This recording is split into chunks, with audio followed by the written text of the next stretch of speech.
MCX daily research पर आपका स्वागत है। फ्रेंड ये देखिएगा, ये निफ्टी, बैंक निफ्टी और सेंसेक्स की वीडियो रहने वाली है। वीकली बेसिस पर आपको टारगेट दिए जाते हैं। हर वीक को वीडियो अपलोड की जाती है और आपको अच्छे खासे टारगेट भी देखने को मिल रहे होंगे हर वीडियो में। तो फ्रेंड चलते हैं निफ्टी के चार्ट की तरफ। देखिए क्लोजिंग है 26,175 पर। निफ्टी की क्लोजिंग यहाँ पर है फ्रेंड। ठीक है, ये अपवर्ड चैनल है, यानी कि इसकी डायरेक्शन अप साइड में है और निफ्टी हायर हाई लगाता हुआ चल रहा है, यानी मार्केट है तेजी में। लेकिन जो बैंक निफ्टी की गिरावट हुई है और जिस प्रकार से निफ्टी में हमें सेल साइड में फ्राइडे को टारगेट देखने को मिले हैं, उस हिसाब से इस ट्रेंड लाइन को, ऊपर से ये ट्रेंड लाइन फॉलो कीजिएगा, हमें सेल साइड के टारगेट और भी देखने को मिल सकते हैं। मंडे को पहला टारगेट क्या देखने को मिल सकता है? देखिए, अगर ओपनिंग ही 26,080 के आसपास हो तो वहां पर प्रॉफिट बुक कर लेना चाहिए, मेरा मानना है। 26,080 के आसपास अगर ओपनिंग होती है, यानी कि यहाँ से 80-90 पॉइंट नीचे, तो वहां पर एक बार के लिए प्रॉफिट बुकिंग आ सकती है। अदरवाइज अगर गिरती हुई मार्केट आएगी तो आपको 26,030 के आसपास, 26,030 के आसपास तक निफ्टी में ये गिरावट कंटिन्यू रह सकती है, ये मान के चलना है हमें। और इस ट्रेंड लाइन को अप साइड से फॉलो करना है, इस तरह से नीचे आना है और 26,030 की हम रख लेंगे सपोर्ट। यहाँ पर एसएल क्या रखेंगे? एसएल रखेंगे 26,925, सॉरी 25,997, 25,997 का एसएल रखिएगा और सपोर्ट रखिएगा 26,030 पर। अगर वहां पर आपको कोई ग्रीन कैंडल दिखाई दे 26,030 के आसपास, तो इस एसएल के साथ आप अप साइड में दोबारा बढ़ सकते हैं निफ्टी में। ठीक है, क्योंकि हमारे सेल साइड के भी टारगेट पूरे हो जाएंगे और सपोर्ट मिलेगी, तो इस एसएल के साथ हम निफ्टी में 25,997 के साथ अप साइड में बढ़ सकते हैं। अगर वहां पर सपोर्ट टूटती है और रेजिस्टेंस की तरह काम करती है 26,030 के करीब, तो ये एसएल भी ब्रेक होने के चांस होंगे और आपको निफ्टी है फिर 25,900 की तरफ गिरती हुई दिखाई देगी, 25,900 इस रेंज में, यानी कि ये गिरावट और बनेगी। तो ये हमारे सेल साइड के टारगेट रहेंगे इस वीक के। और ये मान के चलेंगे कि मार्केट में ये करेक्शन जो मिल रही है, इस करेक्शन के बाद एक तेजी और मिलने की संभावना है।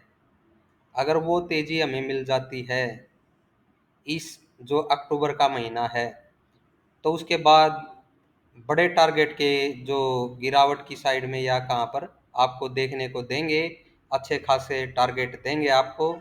कि क्रैश होगा क्या होगा फिर बताएंगे। अभी मार्केट में ये लेकर के चलना है, गिरावट तो है 25,080, और अगर ये 25,997 में ब्रेक होता है तो 25,900 की तरफ आपको निफ्टी टूटती हुई दिखाई देगी। ये सेल साइड के टारगेट है फ्रेंड। और जो बाई साइड में है, बाई साइड में इन करेक्शन पर भी हमने आपको बोला है कि मार्केट तेजी में है और ये 26,600 की तरफ आपको जाती हुई दिखाई देगी। अगर मार्केट इस साइड में आए ही ना, देखिए आने तो चाहिए नीचे, मेरा मानना है 26,030 की तरफ आनी चाहिए मार्केट। अगर यहीं से सपोर्ट लेकर ऊपर बढ़ जाती है, इस ट्रेंड लाइन को भी ब्रेक कर देती है, और जो ये लास्ट वाली कैंडल है यहाँ पर, ये जो कैंडल है, इस कैंडल के ऊपर आपको 15 मिनट की क्लोजिंग मिल जाती है। इस कैंडल के ऊपर आवरली कैंडल है फ्रेंड ये। ठीक है, इस कैंडल के ऊपर आपको निफ्टी में 15 मिनट की क्लोजिंग चाहिए बस। तो जो 26,030 से सपोर्ट आपकी बनी है, फिर वो कंटिन्यू अपसाइड की तरफ बढ़ता हुआ टारगेट आपको देगी 26,600 की तरफ, जिसमें पहला टारगेट हो सकता है 26,350 के करीब का। 26,350 सेकेंड टारगेट 26,500, इस हिसाब से हमें बढ़ना है। ठीक है फ्रेंड, ये देखिए फ्रेंड, बैंक निफ्टी का चार्ट है, आवरली कैंडल ली गई है और जो आपको वीकली बेसिस पर टारगेट दिया गया था, ये बताइएगा अचीव हुआ या नहीं हुआ। हमने बोला था 54,400, ये टारगेट आपको जरूर अचीव होगा, थोड़ा बहुत ऊपर ही मिलेगा टारगेट, ये बोला था। तो मार्केट में देखिए काफी रेंज बाउंड ही थी पहले मार्केट, और आपको नीचे के जो टारगेट हैं बार बार इस साइड में मार्केट आ रही थी। हमने आपको बोला 900 के जोन से, देखिए शॉर्ट वीडियो बनाई थी बीच में इस वीडियो के अलग के, जो ये वीडियो है वीकली बेसिस की, इसके अलावा भी हमने शॉर्ट वीडियो बना करके डाली। उसमें सुबह ही आपको बताया जब ये 900 की तरफ गिरी हुई थी मार्केट, उस दिन आकर के हमने बताया कि मार्केट इस जोन से आप बाई कीजिएगा चमन 400 के टारगेट के लिए। तो वो देखिए फ्रेंड, उस जोन से बिल्कुल तेजी मिली और चमन 400 का आपको टारगेट भी मिल गया। टारगेट मिलने के बाद वापस गिरावट आने की संभावना थी फ्रेंड, वो हमें मिली। कहाँ तक मिली? उसी जोन तक मिली जहां से तेजी बनी थी। ठीक है, तो मार्केट जिस हिसाब से चलती है उसको रीड करने का प्रयास करें, समझने का प्रयास करें, तभी अपनी एंट्री बनाएं या फिर किसी का मार्गदर्शन लें जो भी अच्छा ट्रेडर हो। ठीक है, तो इस वीक में ये मानिएगा जो ये हमने लाइन ड्रॉ करके रखी है 53,740 के करीब, ये लाइन है यहाँ पर ग्रीन लाइन जो है, इसका अगर नीचे की साइड में ब्रेक मिलता है हमें तो सेल साइड के टारगेट रखेंगे, वो होंगे हमारे 53,400 से 250 की रेंज। 53,400 से 250 की रेंज रखिएगा सेल साइड की, ये फर्स्ट टारगेट रखिएगा सेल साइड में, अगर ये पॉइंट ब्रेक होता है तो।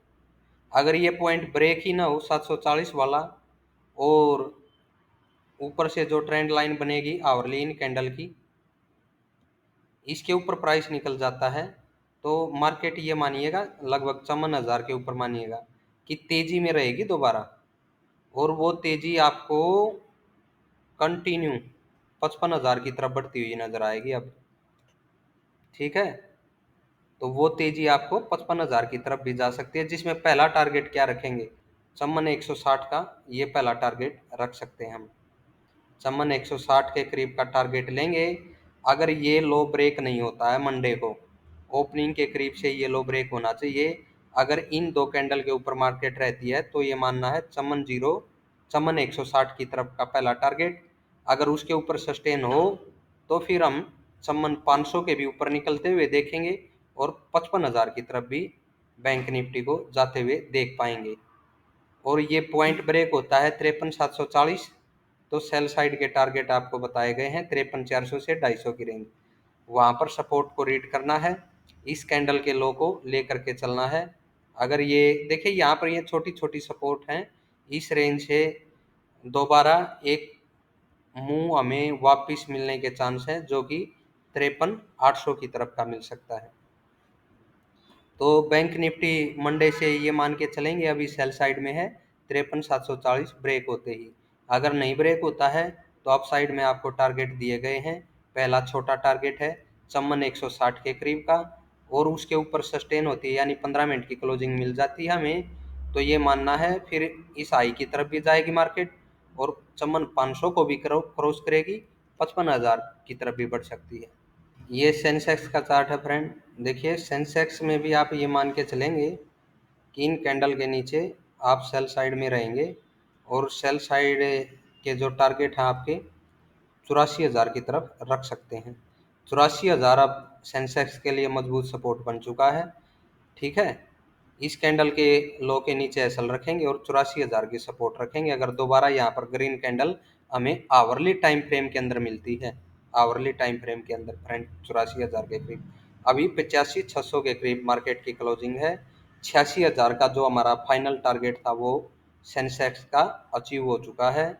ठीक है, अब सेल साइड में करेक्शन मिलेगा तो 84,000 तक, और इस कैंडल के लो के साथ यहाँ पर ग्रीन कैंडल मिली, उसके आई से हम फिर दोबारा बाई साइड में एंट्री बनाएंगे वापिस से 85,500, और हो सकता है ये 86,000 के भी ऊपर बढ़ता हुआ आपको अब की बार 90,000 की तरफ बढ़ता हुआ सेंसेक्स नजर आए।